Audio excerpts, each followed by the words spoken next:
Yeah, this is her best side. He told me that. This is her best side. I don't have any teeth on this other side.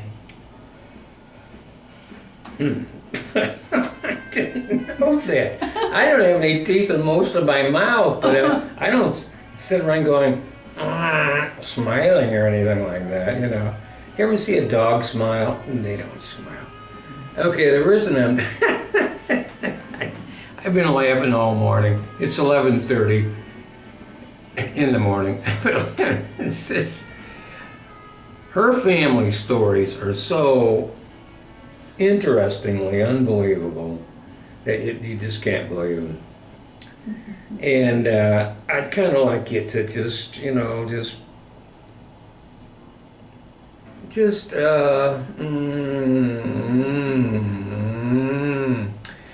tell them how things are going up there on the Arizona-Utah border on the festival. Now, if you don't know what that is, trust me, I do. I wasn't there. When I first got this camera, see, I have to laugh at this because laughing and crying and killing are not real closely related, but they are. She took it up there and her son's up there singing, and what she forgets to do is when you walk along like this, you forget to turn the camera off. I got some great looking sod up there, really good looking stuff on the ground, you know. And The green grass of home. that's right. Yes, most of it wasn't green because that's up in southern Utah and our northern Arizona. So anyway, just let you folks out there know that there is no correlation between sanity and anything I've done for a long time. But you got to hear this story. This is a good one. See, now when I came from back in the old days, when somebody was going out to lunch, as they say, you know, old, and they with Alzheimer's and non-compos mentis and all of this, up there they don't recognize that. They don't recognize it. They just, well, that's normal, you know, no big deal. We'll just keep doing it, you know. And well, I've been in a coma for a while, but you know. Okay, all right. You have to tell. If you'd never heard this story before, you wouldn't believe it. But I believe it. I really do. This her sister, who's been married, what, like forever, 29, 35? No, 50 years. 50 years, see? Mm-hmm. And her wonderful companion who doesn't want to die. I mean, you know, there are certain people in this world that just have to be put away. He doesn't want to go. He'll lose everything, an arm, a leg, you know, this, you know, and everything's falling off. And They're tough. They're tough up there. Oh, tough. Okay. Yes, he can go into a coma for You see this? You see this 20 thing, hours? folks? It says Arizona. It's a dry heat. There's nothing but a skeleton with, guess what? Cowboy boots on. Go ahead with it. when my brother-in-law, when he goes into a coma, he don't stay in one. He comes out. And he's rested up and ready to go some more. To fight, to live. He's got 3 or 4 kinds of cancer, but he's throwing them off. And he's a downwinder. Do you know what that is? That's somebody that passes gas in your direction. That's one that was in the nuclear fallout. What? Yes, Nuclear fallout tests in southern Utah. He's a downwinder as well as, you know, a smoker. But you know what the nice thing about it is that he doesn't drink. I know. It's his great virtue. He does not drink. He doesn't drink, but he hates her guts. Okay. Oh! Well, I'm that sorry. was you. No negativity. He doesn't care about her. No, he didn't care for me very much. Well, I'm just telling the truth. But in his hours of pain, I've helped my sister to bear up and supported her, and I know that she's doing everything she can for him. We'll get to the story. The festival is on. His grandson is playing in the festival. This morning he came out of a coma and he found out, he thought while he was in the coma that my sister went to the festival to hear the grandson. Today he found out she didn't go to the festival. She was on her way. Mm-hmm. And he was feeling pretty good. He'd come out, had a long sleep, and so he wanted to go.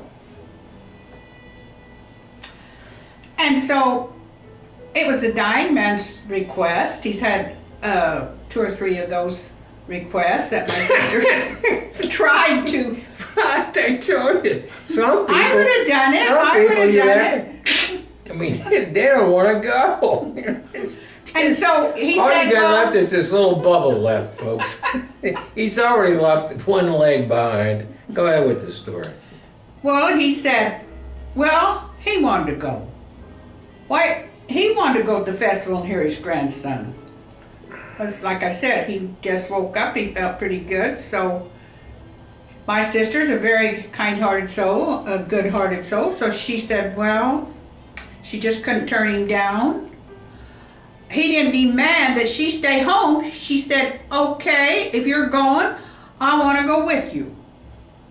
So guess what?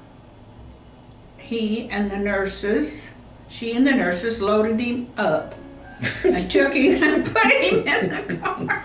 I like the way she phrased that one.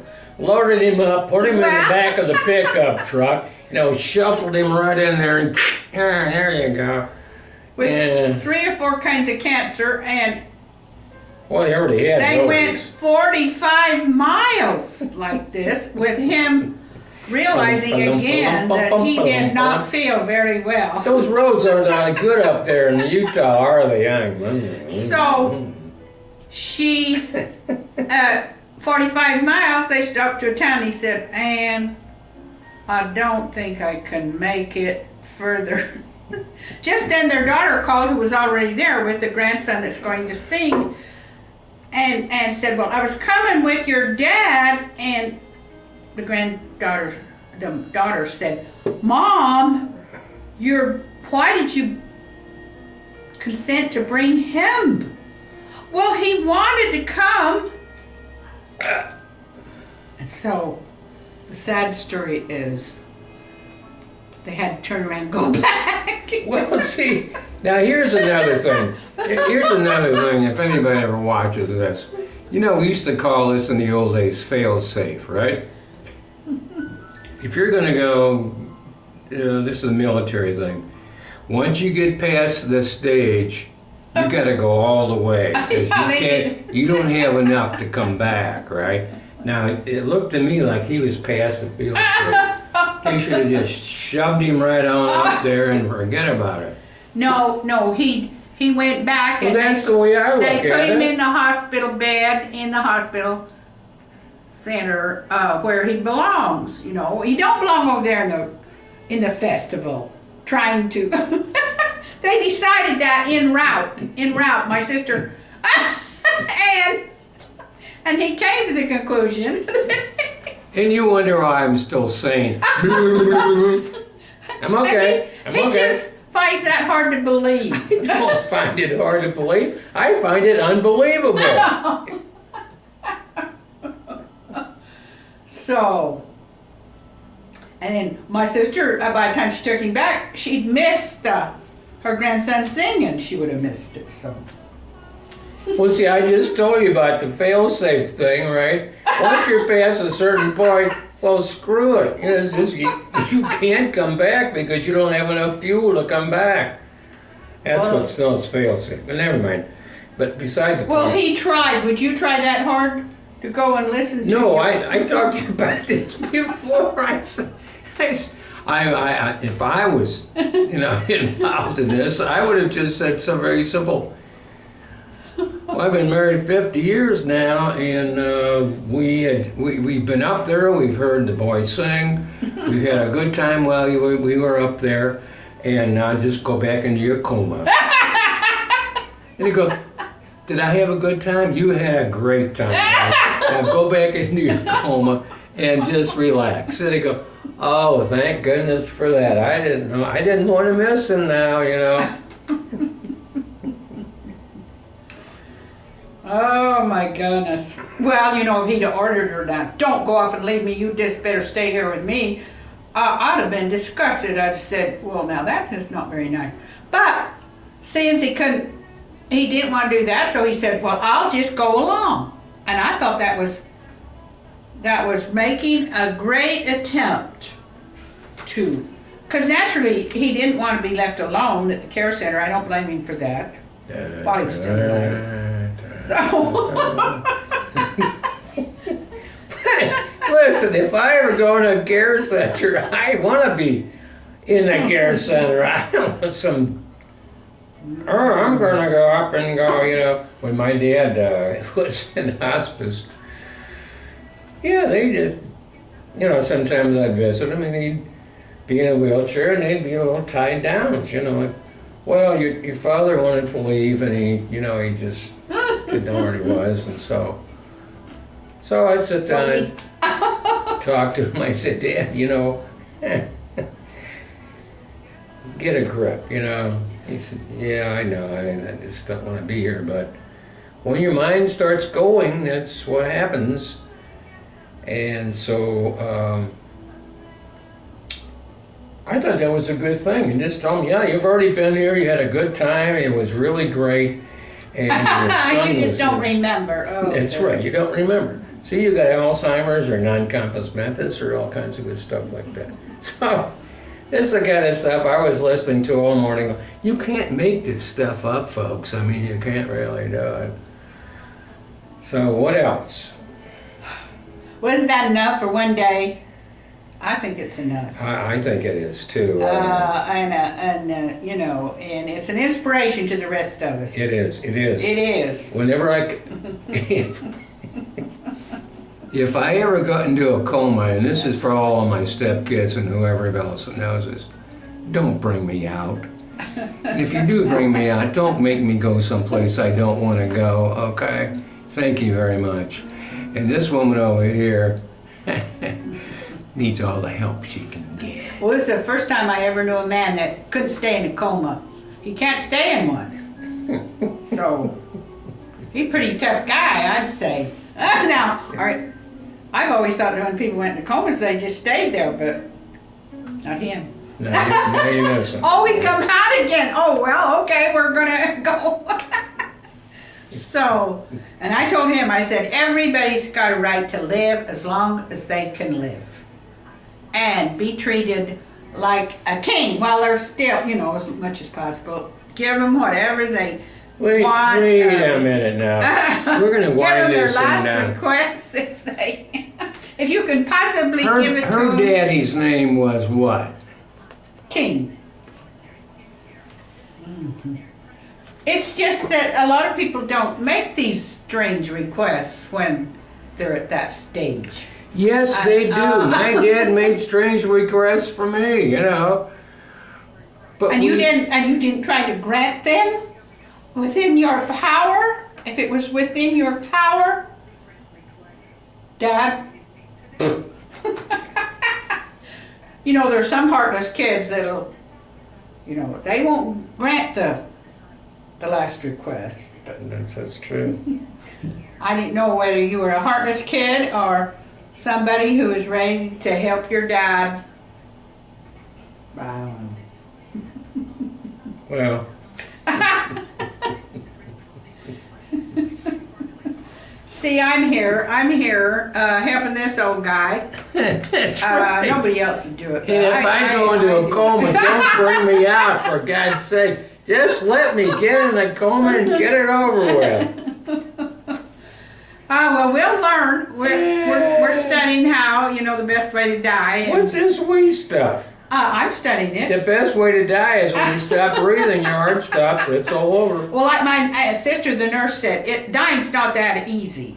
You know, people always imagine they're just on the verge of death, and they've still got a long ways to go. Well, Dying see, is not that easy. Yes, but it's not that easy. Yeah, that's right. I told my father that dying is a lonely business. Oh, yeah. It is. It's a lonely business. So That's when you want to go home and party.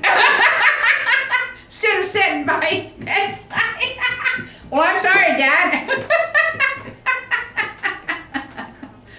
Oh, my gosh. we. Well, I told my sister, I said, well, her husband said, well, why do you have to go home now? Because she's at home and he's there. And she said, well, what did you tell him? I got to go party. Now you're in the care center. Oh, no, she's not partying. She's resting. So, that's... Okay, babe. Would you, I think I'm played out. I'm played out. I'm about to go in a coma, would you? See, you keep touching this thing. You screwed up this jazz in the background. Now I'm listening to somebody idiot. Well, would you please draw this to a graceful and generous Can you do this? Can you do that? With your... Can you do this? Can you do that? With your... Can you put your finger on the stop button? Yes, I can. Here comes the finger right now, folks. It's right on the stop button. The coma or not the coma?